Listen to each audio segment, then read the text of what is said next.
Hello, and welcome to another edition of What You Aren't Being Told by Mainstream Media. Thanks for listening today. If you would, go to our YouTube page, America's New Clothes, on Instagram and Twitter, America's New C, and Facebook, America's New Clothes. Like our page, follow us if you would. I want to talk today about the 440,000 ballots in California that were sent out erroneously. I think 20,000 of those were sent to, or 2 to 4 ballots were sent to 20,000 voters. You had people on there that were born in, I'm reading straight from the site, LA County female, born in 1896, died in 1993. Got another one here that died in 2004, registered in 1936. I mean, it's just someone was active male, had the same active registration, same name, birthday, different addresses, everything else. He was mailed 2 ballots. So lots of shenanigans going on here. I think Trump tweeted out today, this is the reason why we can't win California, because their rolls are ridiculous. So that's number one.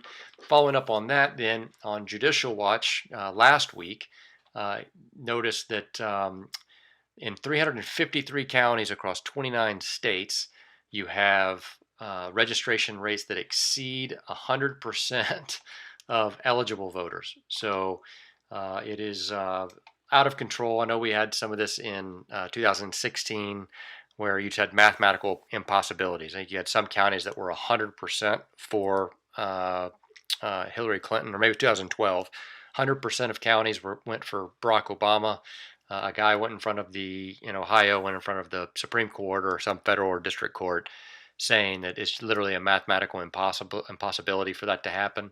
But nevertheless, you're seeing the excess registration of voters versus eligible voters. I think what Judicial Watch found was that there were 1.8 million extra, quote unquote, registered voters in a September 20th study that was done, and it found 8 states in particular were showing statewide registration rates exceeding 100%. And those states were Alaska, Colorado, Maine, Maryland, Michigan, New Jersey, Rhode Island, and Vermont. So I'll link the study in our YouTube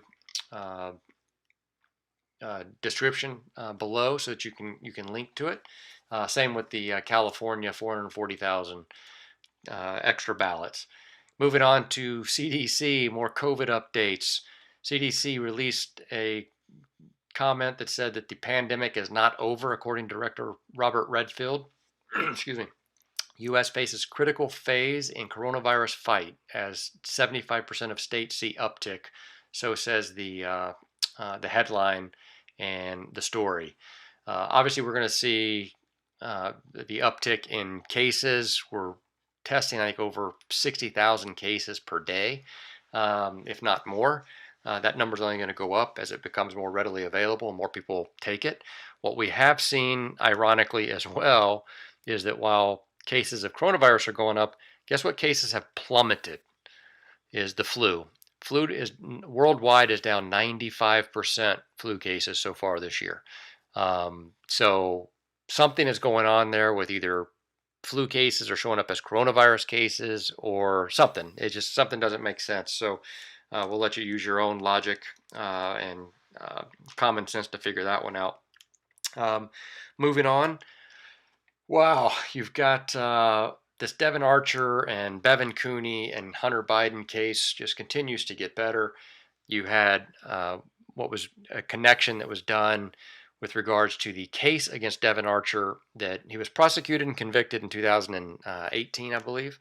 The case was thrown out in 2000. I'm sorry, a new judge that was overseeing the case, the federal prosecutors, why they appealed the case. They'd gotten the conviction, but they appealed their own case. It goes to appeals court. The appellate judge vacates the judgment, throws it out, keeps Bevan Cooney in, but Devin Archer gets released, and the same judge convicted Bevan Cooney as well in her court in June of 2018, or sentenced him in 2019. But the conviction was obtained in her court in June of 2018. So the federal prosecutors for the SNSDNY appealed Abrams' decision on Archer. And what's ironic about that, or interesting about that, is that the judge, Judge Ronnie Abrams, you may recognize the last name, she is the brother of Dan Abrams, who's the chief legal affairs anchor for ABC News and hosts his own self-titled program on Sirius XM.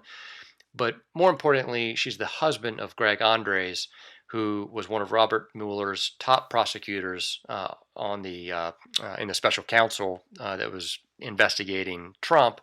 But he was also one of the key witnesses for the prosecution in the Paul Manafort trial.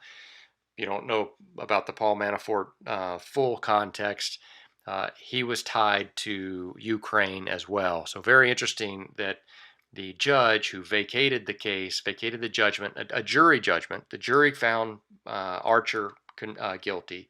She vacated that based on appeal, and she is married to one of the top prosecutors of Mueller's team, and who was a top witness for the prosecution of Paul Manafort, who had ties to Ukraine. So we'll keep him in jail for something happened, I think, in 2004 or 2005. He got convicted for.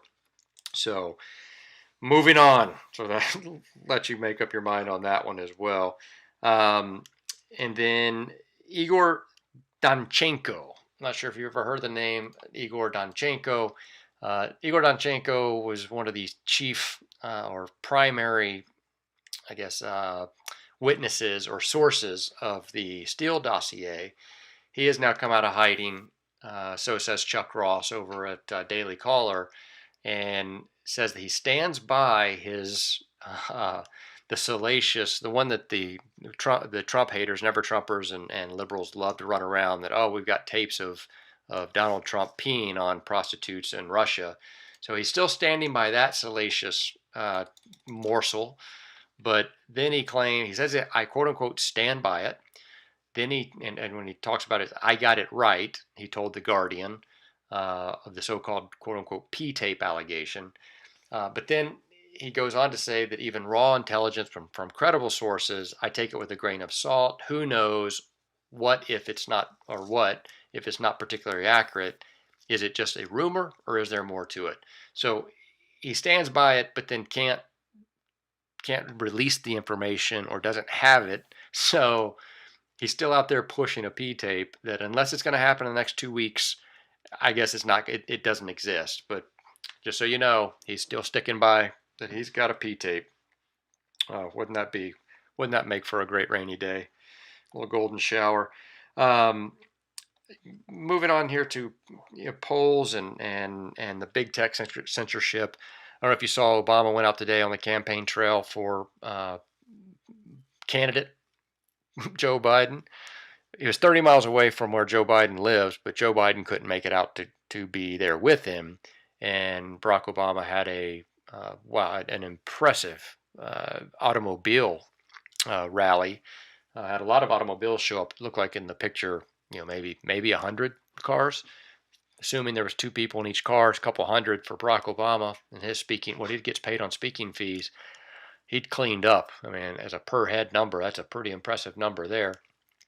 Meanwhile, Kamala Harris, I think, was in Asheville, North Carolina, and she had an unbelievable crowd of about 10 people, from what I counted, show up. Meanwhile, I'm watching the Gastonia, North Carolina rally with Trump, and they showed the waiting crowd out front as well, leading into it.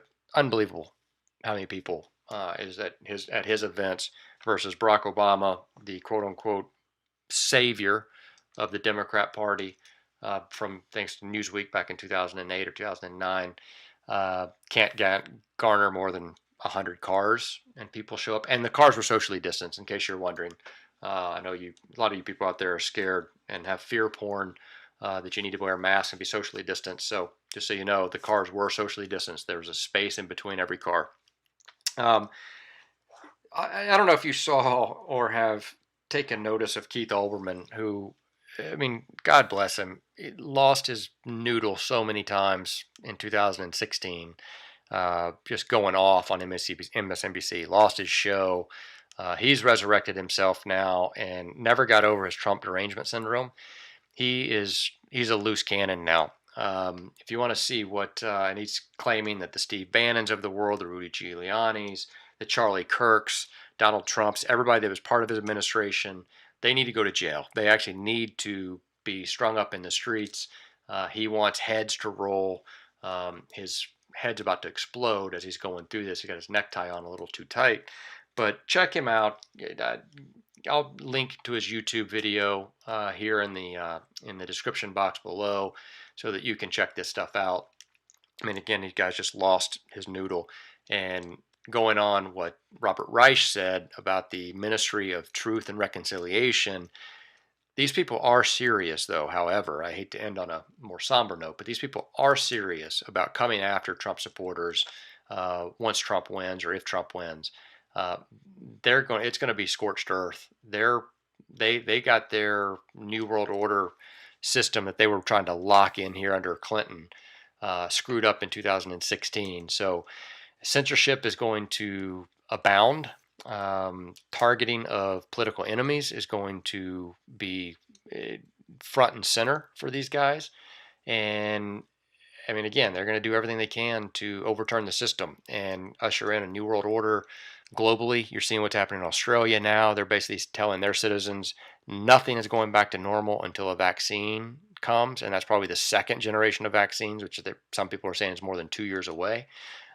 Canada just sent out a new mandates and stuff today that they're going to get prepared for additional and harsher lockdowns. Obviously, I read to you earlier the CDC. They're going to be wanting to go into additional lockdowns, saying that we're not past this pandemic yet, even while deaths are dropping or flatlining at best. But of course, they're throwing everything into what a COVID-19 death is, as we covered yesterday with Dr. Birx back in March or April, saying that just a quote-unquote with COVID means you're a COVID-19 death. So it's getting out of control, but keep the faith. I mean, you still have a guy holding on to a pea shower as being still out there. So it's 2020. We don't know what's going to come, right? Meteor showers are going to hit. Luckily, Halloween, I think, is a full blue moon, super moon. It's rolling clocks back. Everything's going on. So we don't hold anything as being out there that may not be a possibility. Everything is possible this year. So get out and vote. Vote like your life depended on it. And if you're a baby in the womb, it probably does. So get out there and vote like your life depended on it and your free speech depended on it. We'll be back tomorrow with more of what you aren't being told by mainstream media.